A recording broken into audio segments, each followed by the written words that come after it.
pasar este día sin que yo compartiera con ustedes algunas verdades. Mi nombre es Vani Pino, soy el pastor principal de la iglesia Revival Multicultural Church y quiero que comparta el video porque tengo muchísimas cosas interesantes que quiero que mucha gente sepa acerca de un día como hoy. Estamos celebrando un día, pues en mi país lo llamamos la Semana Santa o la Semana Mayor, pero también celebramos o conmemoramos lo que se llama el Viernes Santo, hablando de que un día como hoy, posiblemente un día parecido a un día como hoy, pasaron cosas extraordinarias que cambiaron el mundo, cambiaron la eternidad. Escúchame, esto es interesantísimo porque es algo que cambió la eternidad. La eternidad no cualquier cosa la cambia, pero esto cambió la eternidad para cientos y miles de millones de personas. Esto cambió la eternidad, esto cambió el rumbo de muchísimas cosas, porque el evento, el evento se trata de la muerte y crucifixión de nuestro Señor Jesucristo, quien pues quizás por los datos y pues quizás por mucha gente dirá, bueno, Jesús no murió en una semana como esta, o no murió en esta fecha. Y las fechas y muchas cosas pudieran cambiar, ¿no? Y no hay ningún problema con que cambien, pero hoy lo estamos conmemorando, hoy lo estamos celebrando, hoy muchas partes del mundo lo celebran. Y pues es una buena oportunidad para nosotros conmemorarlo y recordarlo, celebrarlo, de verdad celebrarlo. Porque pues mire, ¿sabes qué? Resulta que si nos vamos a fechas y cosas como esa, pues Jesús nació 5 años antes de Cristo. Entonces, ¿eso qué es lo que quiere decir? Que las fechas de su nacimiento se registraron mucho después de lo que se conoce como el AC o antes de Cristo, ¿no? Entonces, entre fechas y cosas como esas, pudieran haber variantes y pudieran haber cosas que no son literalmente a ese día. Pero sí hay algo muy claro, que en lo que celebramos nosotros sí hay una esencia y una realidad, que es la muerte sacrificial de Jesucristo, el Hijo de Dios, de Jesús de Nazaret, que fue ungido por Dios, que fue lleno del Espíritu Santo y entregó su vida como cordero. Y esta historia empieza desde los tiempos de Moisés, cuando el pueblo era esclavo, cuando el pueblo estaba atrapado en la esclavitud por muchísimos años, 430 años aproximadamente. El pueblo está esclavo y Dios determinó un día liberar a su pueblo por el clamor. Y ese día que los decidió liberar, pasaron muchas cosas. No voy a ir a la historia porque lo que está por venir es un poco intenso y largo, pero Jesús pudo experimentar cosas y aquel día ¿cómo se llama? Con Moisés y con Faraón y todo eso, el día final del juicio, la ira del castigo en aquel momento fue impresionante, pero una de las cosas fue que se usó algo que se llamaba la Pascua, se usó algo que se llamaba que iba a pasar el ángel de la muerte y iba a castigar a los hijos de los egipcios, pero el que asesinara, déjeme usar esa frase, o el que sacrificara un cordero y pusiera su sangre con todo un ritual, y que pusiera su sangre en los dinteles, en los marcos de las puertas de las casas, el ángel de la muerte pasaría y no tocaría a esa familia. De ahí nace la frase salvación, porque el pueblo fue librado de la muerte y fue librado. Eso en esencia viene a aparecer en los tiempos de Jesucristo, porque Jesús, cuando Juan lo ve, Juan de una vez sabía, he ahí el Cordero de Dios que quita el pecado del mundo. Juan empieza proclamando cuál era la misión de Jesús. La misión de Jesús no solamente era ir y sanar a los enfermos y caminar por las calles de Jerusalén. Eso era parte del plan, pero no era el plan en sí. El plan en sí era eterno. El plan en sí era cambiar la eternidad de cientos de millones de miles de personas. ¿Por qué causa? Porque Jesús iba a ir a la cruz como el cordero. Y pasaba algo interesante con el corderito de los tiempos de Moisés, que se tomaba aquel cordero.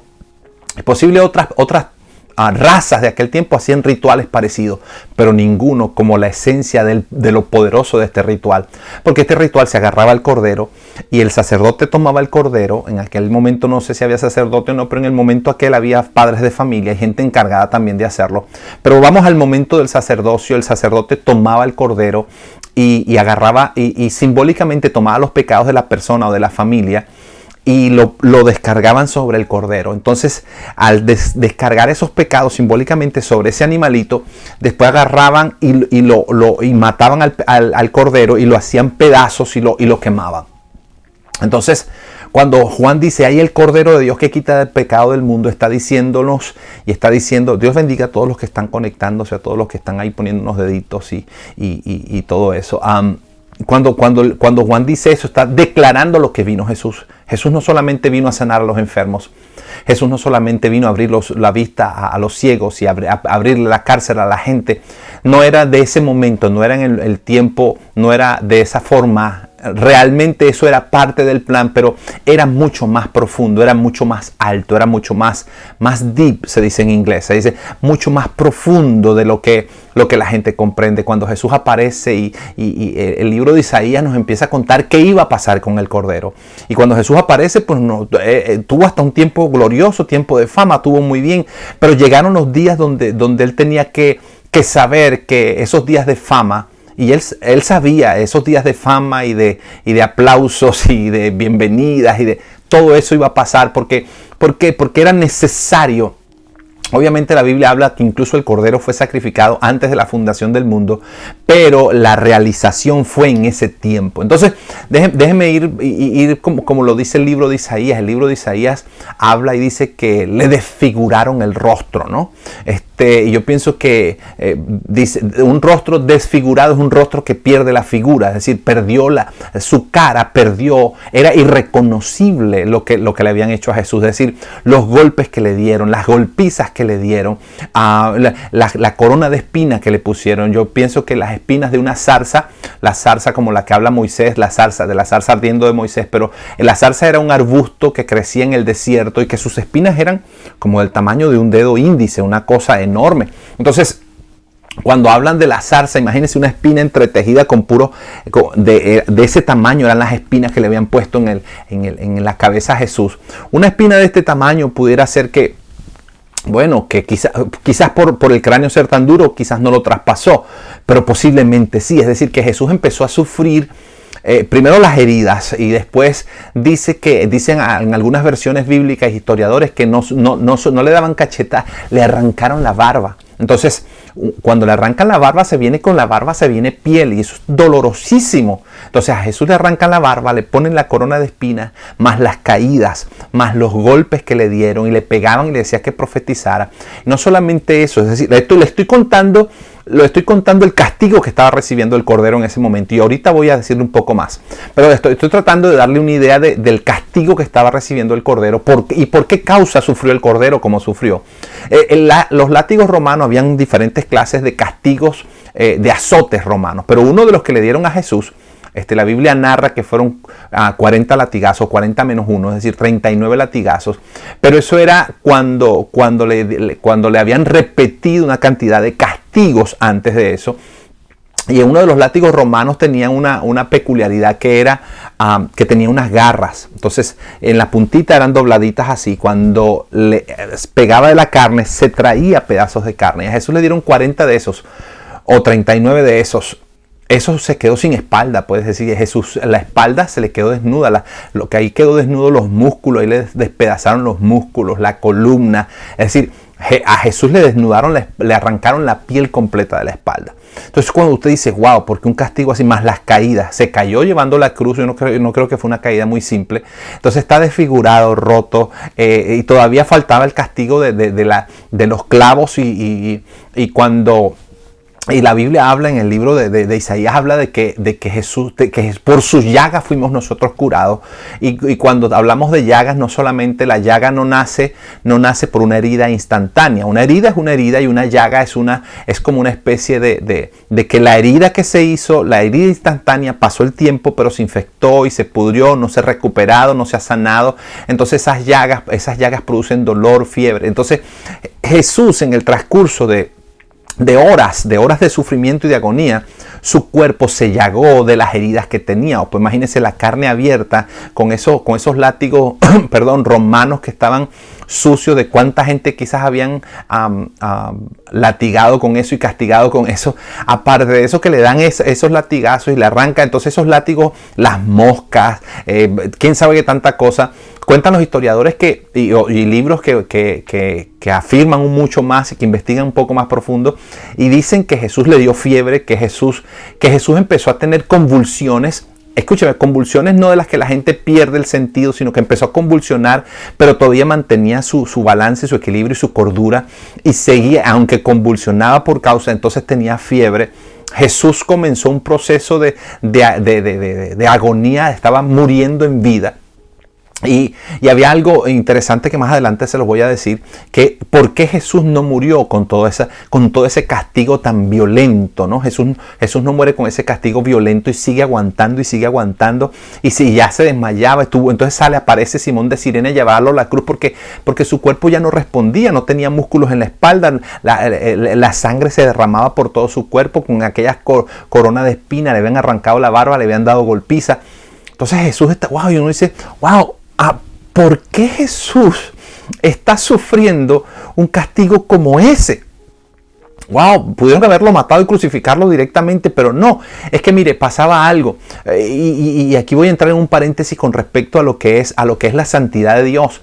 Una de las cosas que Dios es más repulsiva para Dios y que Dios detesta, tiene que ver con el pecado. Entonces, el pecado es repulsivo, y no es que Dios dice asco al pecado, no, sino que su santidad es tan profunda, se dice en inglés tan deep, su santidad es tan profunda, tan intensa, que cuando Él se presenta, el pecado por sí solo explota, revienta, se autodestruye. Entonces, recuerde que Jesús no solamente está llevando el pecado de 2, 3 personas. Si un corderito en la historia, un cordero por tomar el pecado de una familia, o una palomilla por tomar el pecado de una familia, era sacrificado, inmolado y hecho pedazos y después quemado, solo por una familia. Imagínese usted llevar todo el pecado de todos los tiempos de la existencia del ser humano, que no vamos a entrar en ese detalle, pero del pasado, del presente, del futuro, de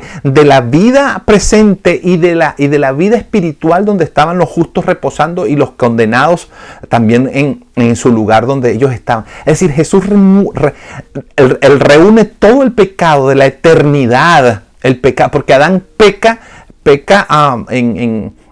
en Edén y construye todo un desastre, y todo ese pecado que se acumuló en todos los tiempos del ser humano recaen sobre Jesús, y Dios carga ese pecado sobre Jesús.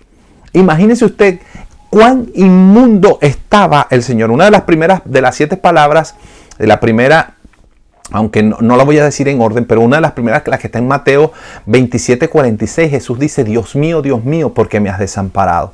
Y aquí voy a explicarle un poco. ¿Sabes qué? No era que Dios intencionalmente dijo, no te quiero, Jesús, sino que su santidad, lo poderoso de su santidad era que la misma presencia del Eterno frente a tanto pecado generó este castigo, generó esta repulsión, llegó a tal nivel que el Hijo de Dios, el triuno Hijo, porque Dios es triuno, y parte de, escucha, esto es profundo y quizás para algunos difícil de entender, pero que se separara Jesús de la deidad, que se separara del Padre y del Espíritu Santo, aunque fueran por segundos, eso fue incluso más profundo que el pecado.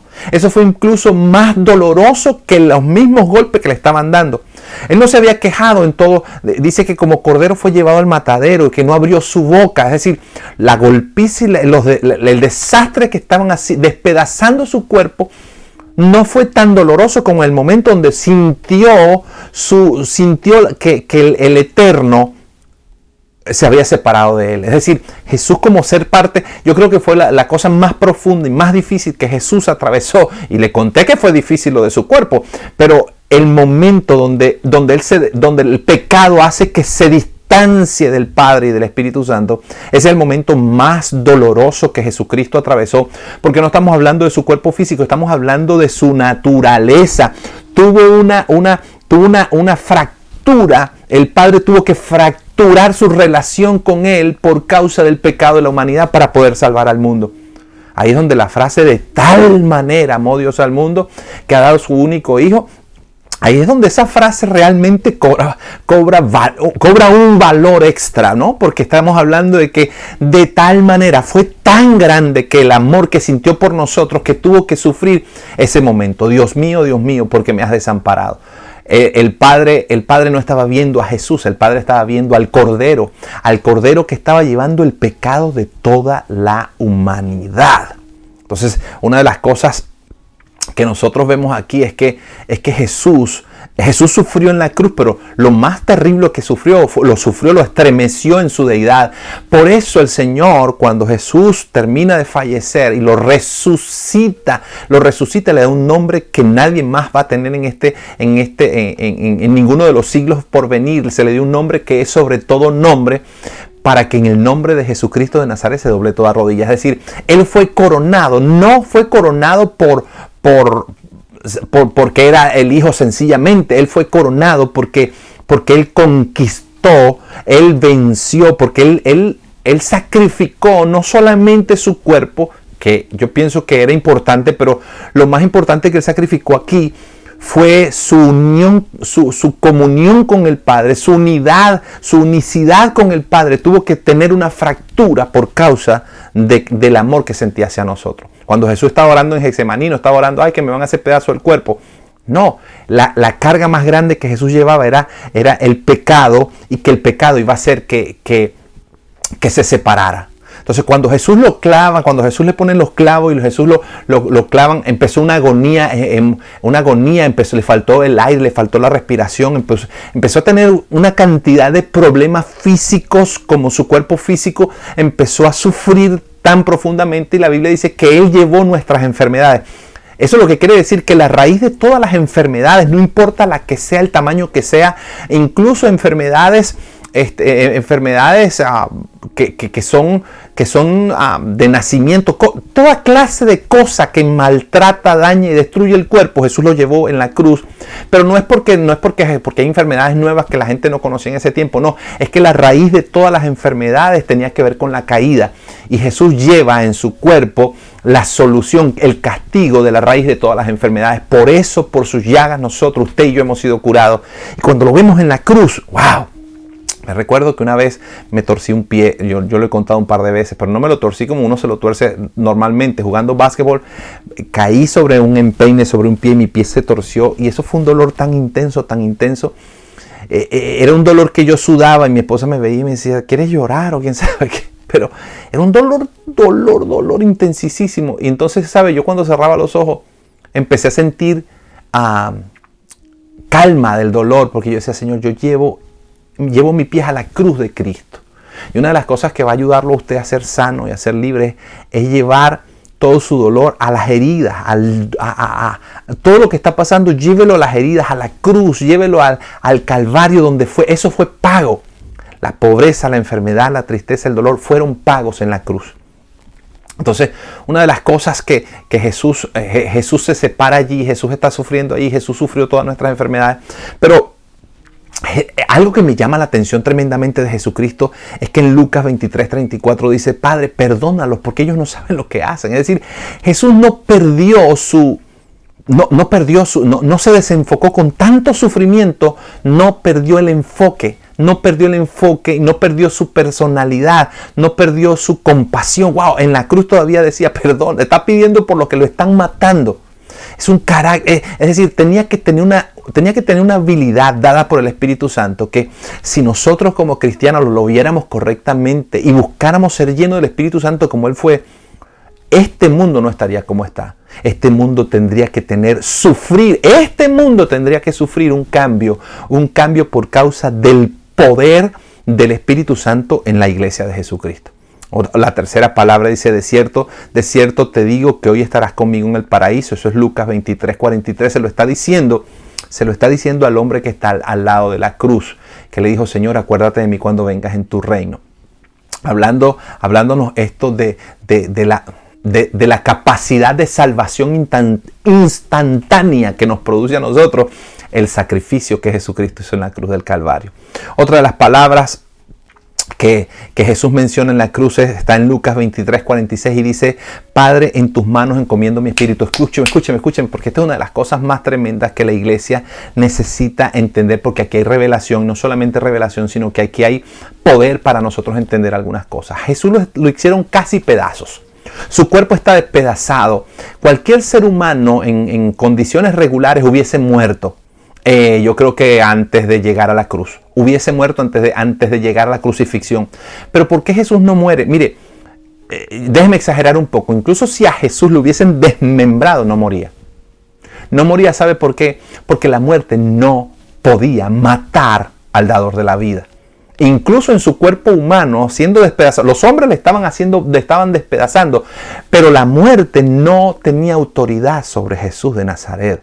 Por eso él tenía el poder de resucitar a los muertos, aleluya. Por eso él tiene el poder de resucitar a los muertos, de hacer cosas que ningún otro puede hacer. Es decir, por eso no podemos compararlo con Buda, con el barrigoncito, querendón, que tiene una carita simpática, pero no podemos compararlo con él. No podemos compararlo con los profetas, porque es que no le llegan a ninguno de ellos, porque Jesús hizo cosas extraordinarias que ningún ser en el universo las puede hacer. Entonces Jesús dice: Dios mío, le dice: Señor, en tus manos encomiendo mi espíritu. Estamos hablando de que Jesús no muere. Escúchame bien, porque esto podría prestarse para cualquier tipo de interpretación.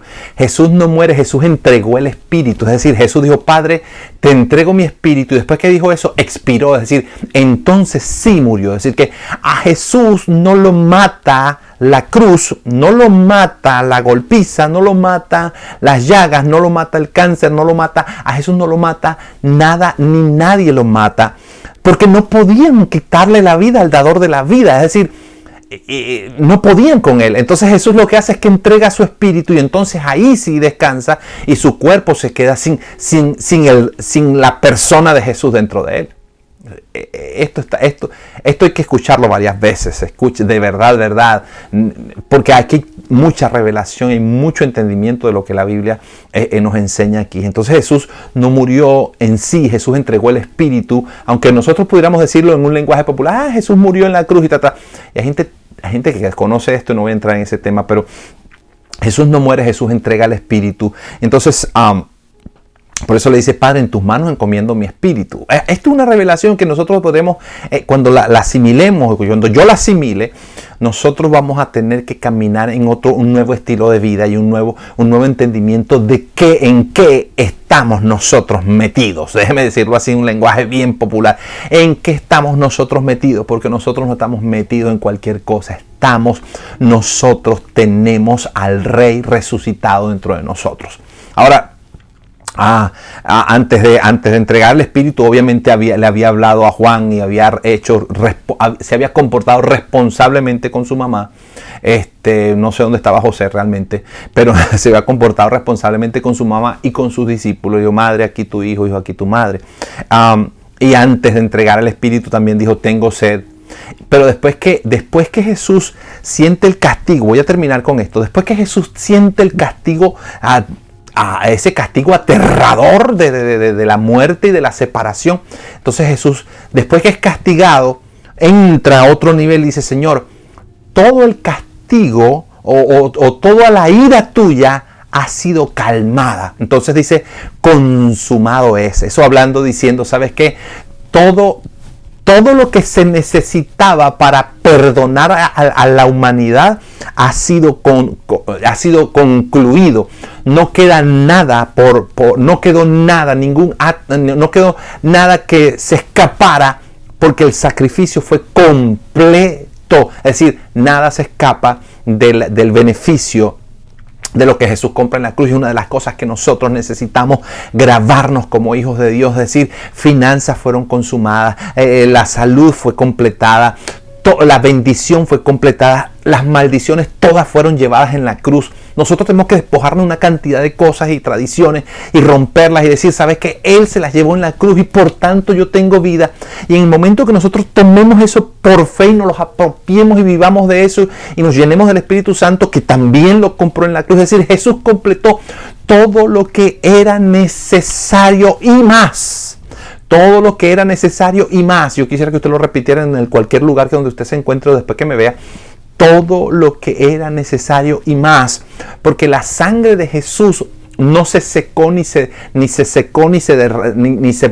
desapareció del ambiente, sino que la sangre del Cordero entró a la eternidad con él. Ese sacrificio hizo que su sangre tomara poder en la eternidad, y en la eternidad, escúcheme, en la eternidad sigue latente delante del Padre. Es decir, que todas las cosas que han pasado después del sacrificio de la cruz siguen siendo borradas, porque su sangre es mucho más que suficiente para salvarnos. Este es el mensaje que hay que predicar. Esto es lo que hay que anunciarle a la gente. Mira, ¿sabes qué? Su sangre es suficiente para liberarte, para sanarte, para transformarte. No hay nada, no hay demonio, no hay infierno, no hay diablo con 10 colas y 500 cachos. No hay nada en el universo que pueda tener más poder que la sangre y el sacrificio que se derramaron en la cruz del Calvario por Cristo Jesús. Yo quisiera poder seguir hablando un poco más, pero cuando dijo consumado es, Jesús cerró y la ira del Padre, ¡boom!, se desapareció. Y por eso Jesús le pudo decir a aquel hombre, hoy estarás conmigo en el paraíso, porque sé para dónde voy, porque aquí se va a completar todo.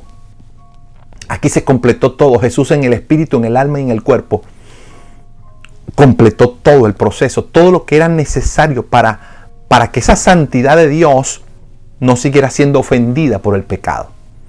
Es decir, la santidad de Dios es tan intensa que lo llena de ira, pero el pecado en sí, al sentir su presencia, se desvanece, se destruye, se autocastiga. Yo soy de los que pienso que Dios no castiga a una persona, pero si Dios se presenta, su presencia es tan santa, tan llena de gloria, que todo lo malo que esté ahí va a explotar, va a estallar, va a romperse, va a morirse, va a desaparecerse. Es como cuando hay oscuridad y se prende un foco, se prende un bombillo, una lámpara, un candelabro. La luz hace que las tinieblas se vayan. Es un efecto natural que sucede. Si cuando la presencia de Dios está, el pecado tiene que ser castigado inmediatamente. Por eso Ananí y Zafira mueren, porque Pedro le dice, ustedes no le mintieron a los hombres, ustedes le mintieron a Dios, por eso cayeron muertos. No era porque Pedro tenía el don de asesinar a la gente, sino era que la presencia era tan fuerte del Espíritu Santo y su santidad era tan extraordinaria, que en su presencia no se podían hacer ciertas cosas. Y ahora la ausencia del Espíritu Santo permite que hayan tantos desastres dentro de las congregaciones, tanta gente diciendo y haciendo cosas fuera del orden divino por causa de que hay una ausencia de presencia de Dios. Pero cuando entendemos el sacrificio de la cruz, cuando entendemos lo que Jesucristo hizo por nosotros, eso va a producir, cuando estamos sobrios, entendiendo lo que la cruz hizo, y cuando por fe recibimos esta revelación, entonces la presencia va a regresar y cosas van a suceder. Pero una de las cosas que yo espero que sucedan es que muchos corazones ardan por Dios y se levanten nuevos Pedro, nuevos Pablos, nueva gente llena del Espíritu Santo, y que podamos en estos días finales transformar al mundo, y que lo que ahora pronuncian como virus y pandemia, en el nombre de Jesús de Nazaret, se desaparezcan, porque todo virus, los que presenten, los del pasado y los que van a aparecer en el futuro, sean creados o sean naturales, escúcheme, Cristo los llevó en la cruz del Calvario y nosotros le hemos vencido por fe en su palabra y en su sangre, por fe en lo que Él hizo por nosotros en la cruz del Calvario. Yo voy a